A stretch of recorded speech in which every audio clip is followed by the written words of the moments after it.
Prabhu Guptara, good morning. Good morning, Virginie Coudon. It's a pleasure to have you outside enjoying the sun and some relaxation. Thank you for accepting us during your holidays. It's really in the middle of my holiday, but very happy to talk to you. It's you are the executive director of Relational Analytics, and we are going to look into what relational analytics is. But my first question to you, as I used to ask participants in this project, what does public value mean to you, Prabhu? Public value to me means to be able to encourage corporations and other organizations and indeed individuals not just to live their lives or operate in a way that is only for their own advantage, but also for the advantage of the public at large. And that means, of course, the advantage of the public in the sense of the customers you serve, or the people you serve, the clients you serve, but also in terms of the region or the area you're in, and indeed the world as a whole. Yes, it's also, as I understand, a long-term perspective rather than a short-term making profit. Indeed, very much so, because public value can only be delivered or kept in mind in a sustainable way. So, yes. So we are at the crossroads of sustainability, long-term strategy, and people. And tell us what relational analytics is then.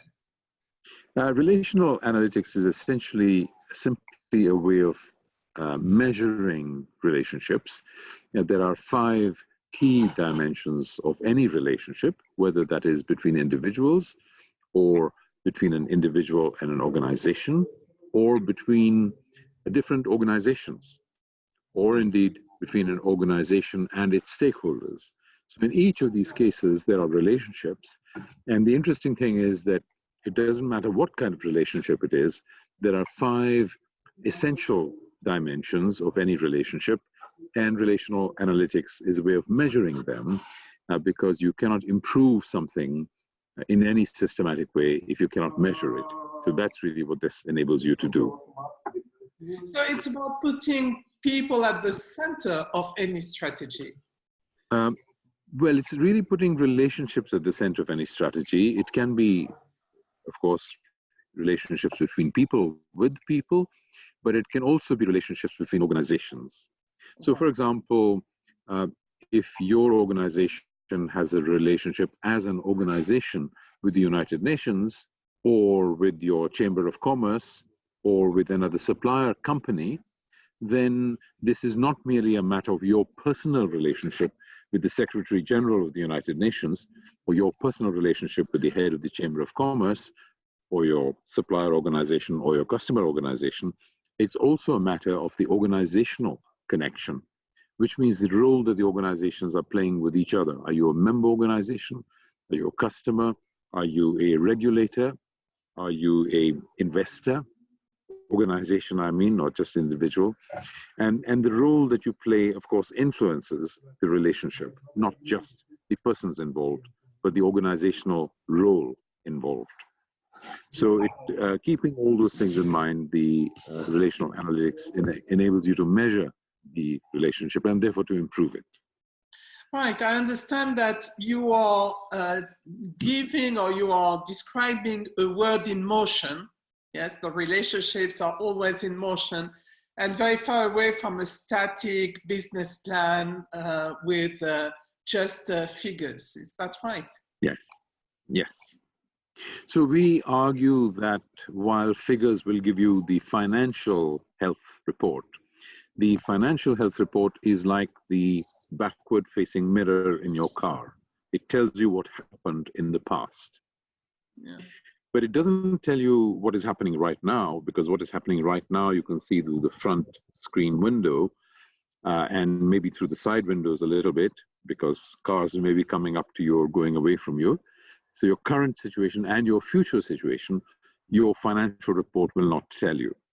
And what will tell you your future and your current situation is actually the is the quality of your relationships, because the quality of the relationships covers communication, covers the use of power, covers the alignment between organizations, how far they're working together, with what effectiveness they're working together, and so on. Public value considers that among the stakeholders of any corporation, we should find the public, society, and the environment as well, or representatives of the environment. But I mean, if you push the concept a bit far, it's the environment being an active stakeholder of any corporation. How does relational analytics align with that? So it aligns with it in two ways. One is because, of course, there are environmental consequences to any relationship, which is obvious. But the second is that you can look at the relationship with the environment in a very systematic way.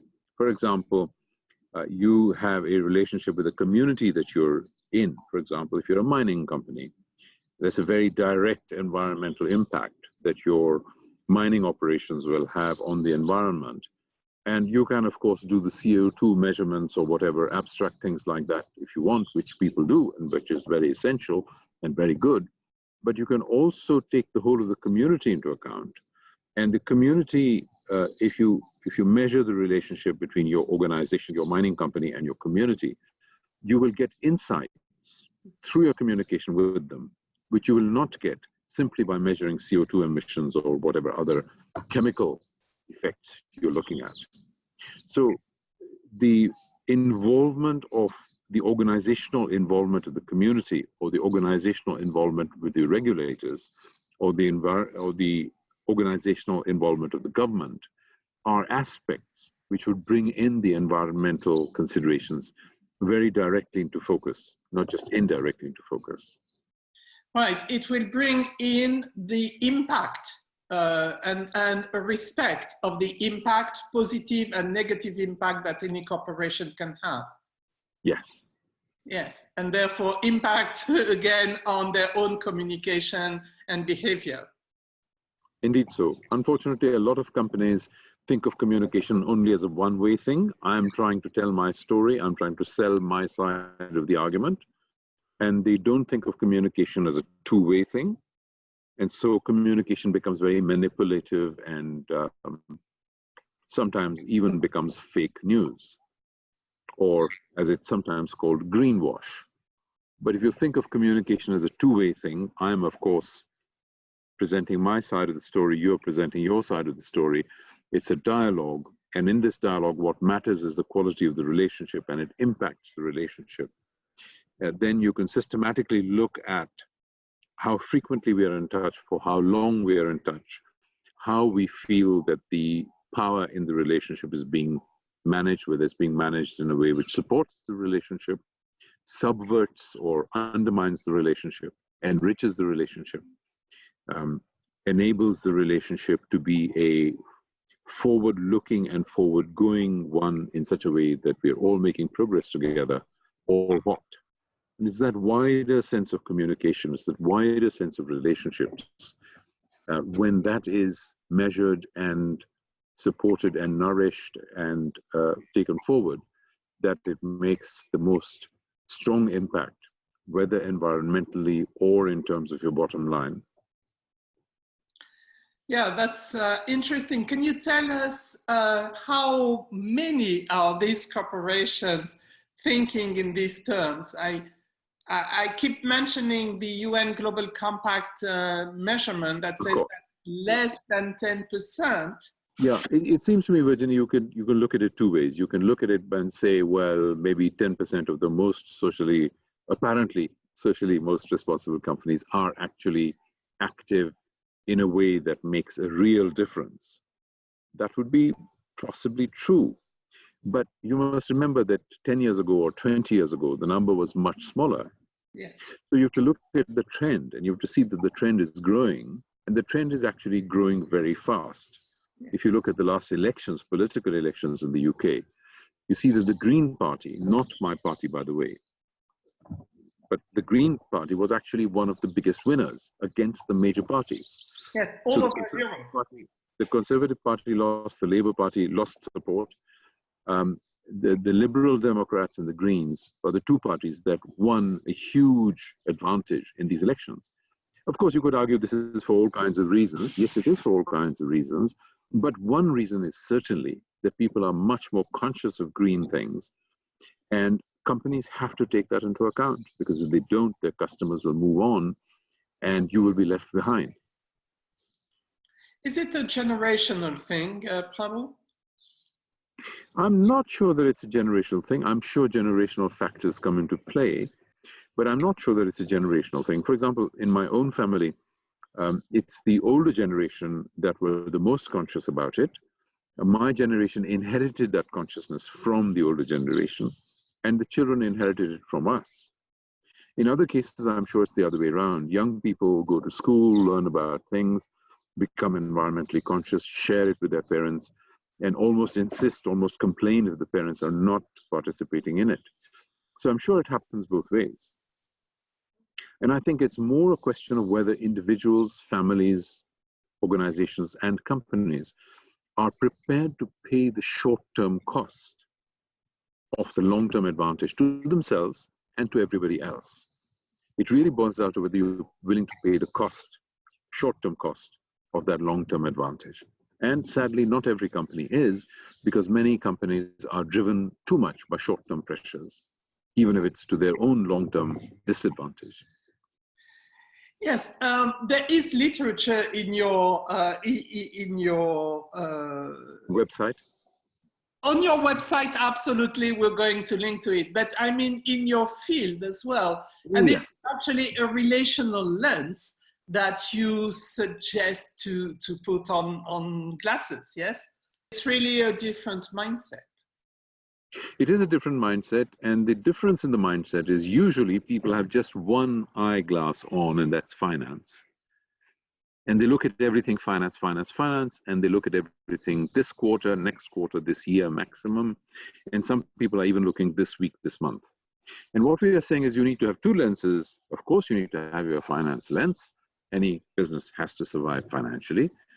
But do remember that you have two eyes. And the second eye should be that of relationships. What are my relationships with my customers? Are they long-term relationships? What are my relationships with my suppliers? Are they long-term relationships?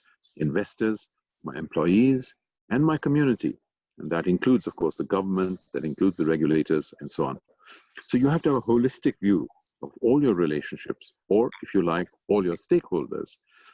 If the one-eyed approach is not to drive you into disaster, and sadly we see too many cases of the one-eyed approach making things narrower and narrower and tighter for companies, instead of being a full view of the company and of the situation, or the organization and the situation, which enables both that organization and other organizations and the environment and the world as a whole to flourish. That is what public value means. Yes. And as we know, having two eyes means having distance and some clear understanding, so you avoid some unfortunate accidents. But are we convinced, are we sure that understanding how communities and the environment benefit from the cooperation brings financial impact? Can this second lens bring positive impact to the financial one? You know, there was always a suspicion about it. And for many years, I was working for the world's largest bank for 15 years, what was then the world's largest bank for 15 years. And we also always heard this story that public value, of course, that terminology was not used in those days, but the idea was public value, socially responsible way of operating your company, would be maybe beneficial in the very long term, but in the medium to short term, it was disadvantages. But actually, this is not the case. And particularly since the last crash in 2007, there have been study after study after study that demonstrates that actually the companies that are most corporately responsible, take public value most seriously, take social responsibility, environmental responsibility most seriously, are actually the companies that benefit most, not necessarily in a 3-month time frame, but certainly in a 3-year time frame. Companies benefit, and it ensures the long-term future in a way that short-term thinking does not. And on the other hand, there are case study after case study after case study where short-term thinking has come in and destroyed major corporations within 3 years. Because of the lack of proper relational aspect, or because of what? Yeah, because of a one-eyed focus on short-term financial advantage. And what happens if you look in a one-eyed way, in a short-term financial advantage way, is you can certainly maximize earnings over 3 months, 6 months, 1 year, 2 years, 3 years. But then what happens is the company starts running into trouble. Why does it start running into trouble? Because its relationships are not long-term relationships. Employees start leaving the company because they get disgruntled and unhappy. Investors are only looking at your short-term results versus other short-term results, and they're going to others very quickly. They have no loyalty to you, just as you have had no loyalty to them. So if your investors are leaving and your employees are leaving and your customers are leaving because they feel not necessarily looked after in the best way, and your suppliers are leaving because they feel you're putting too much pressure on them, and you're selling off your properties and you are cutting back on research, then you will certainly make a huge financial result in a short term. But you're really cutting off all the sources from which growth can come. So if you want a growth mindset rather than a cutting mindset, then you need to invest in relationships. That's how you grow.